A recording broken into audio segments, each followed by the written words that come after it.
A Bíblia responde de modo direto e razoável a pergunta que diz: como foi que o homem veio à existência?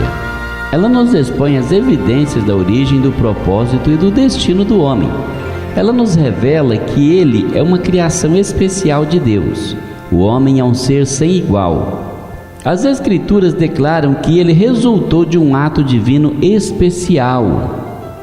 Assim diz o Senhor, o Santo de Israel: eu fiz a terra e criei nela o homem. Isaías 45, verso 11 e 12. E existem também outras passagens bíblicas que nos dão um testemunho idêntico a esse. A criação de todas as outras criaturas simplesmente envolveu uma ordem divina que foi cumprida prontamente, conforme Gênesis capítulo 1, versículos 20 e 24. Mas ao criar o homem, Deus realizou um ato especial. Em primeiro lugar, formou o homem com os próprios elementos da terra. Em seguida, soprou em suas narinas o hálito ou o sopro da vida, conforme Gênesis capítulo 2, versículo 7, e foi assim que o homem se tornou um ser vivo. Esse sopro divino conferiu-lhe a natureza espiritual semelhante à de Deus, outorgando-lhe uma posição muito acima de todas as outras criaturas mencionadas no primeiro capítulo do livro de Gênesis. Deve-se acrescentar também que o mandamento divino para governar e subjugar a terra indica a grande distância que há entre o homem e todas as criaturas terrenas que chamamos de animais irracionais, conforme Gênesis capítulo 1, verso 28. Também podemos ver o interesse especial de Deus pelo homem quando o abençoou com a capacidade de se multiplicar, de tal modo que os homens pudessem popular o mundo com a raça humana, e lhe deu domínio sobre todas as demais criaturas da terra e sobre todas as plantas produtoras de sementes. A mais importante distinção entre o homem e todas as outras criaturas vivas é que o homem foi criado à imagem e semelhança de Deus.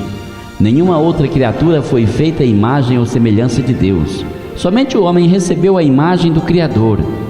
Conforme vamos ver logo mais adiante, a semelhança entre o homem e Deus não é uma questão física, e sim uma questão moral e espiritual. Então podemos notar outras evidências sobre a natureza especial do homem nas grandes diferenças que vemos entre o homem e os animais irracionais. Vamos considerar algumas dessas diferenças? Primeira, o homem possui a capacidade de falar, a notável habilidade de comunicar a seus semelhantes tanto ideias concretas quanto ideias abstratas, ou seja, tanto ideias reais quanto ideias teóricas, e isso de uma maneira dinâmica e criativa. Damos aqui um exemplo de uma ideia concreta.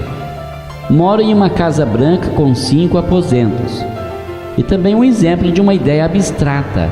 É melhor amar do que odiar. Ambas as ideias podem ser comunicadas a outros seres humanos por causa da capacidade que o homem tem de pensar, de compreender, bem como de exprimir seus pensamentos por meio da fala. Nenhum animal irracional é capaz de fazer isso. Segunda, o homem tem a capacidade de apreciar a beleza. Os animais irracionais, entretanto, não parecem ter maior apreciação por um belo jardim do que tem por um terreno horrivelmente recoberto de espinhos. Terceira, o homem tem a capacidade de distinguir entre o que é certo e o que é errado. Os animais irracionais não têm essa capacidade. Por exemplo, um cão pode mostrar aversão ao castigo por causa de sua desobediência e até pode ser treinado ou condicionado a obedecer se for repetidamente punido, cada vez em que desobedecer, mas nunca aprenderá que é moralmente errado furtar os ovos de uma galinha ou comer os seus pintainhos. O homem tem um profundo senso da necessidade de adorar a um ser superior, mas os animais não têm a capacidade de adorar e nem os meios para exprimir reverência. Quinta, o homem pode planejar com antecedência, antecipar necessidades futuras e alterar os acontecimentos.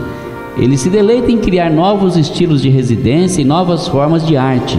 Ele se esforça continuamente para modificar o seu meio ambiente a fim de tornar a vida melhor e mais fácil. Os animais, no entanto, são incapazes de ter criatividade e previsão. Tudo quanto porventura eles façam em preparação para o que jaz à frente é simplesmente um impulso de seus instintos naturais. Por exemplo, apesar dos pássaros terem o instinto natural de construírem seus ninhos para chocar seus ovos, através dos séculos, cada espécie continua a construir exatamente o mesmo tipo de ninho que as gerações anteriores de pássaros faziam. Parece óbvio, por conseguinte, que o homem é uma criação especial de Deus. Ele não é o produto do acaso, um mero acidente. Ele não evoluiu de uma forma interior qualquer de vida animal. Já vimos em uma lição anterior que o Deus que criou o universo também o sustenta. A natureza, entregue à sua própria sorte, tende por perder a qualidade ao invés de melhorar. As coisas se desgastam. O que é boa ordem começa a exibir sinais de desordem. É preciso uma inteligência e uma energia superior e externa ao sistema deste mundo para mantê-lo e para fazer as coisas melhorarem.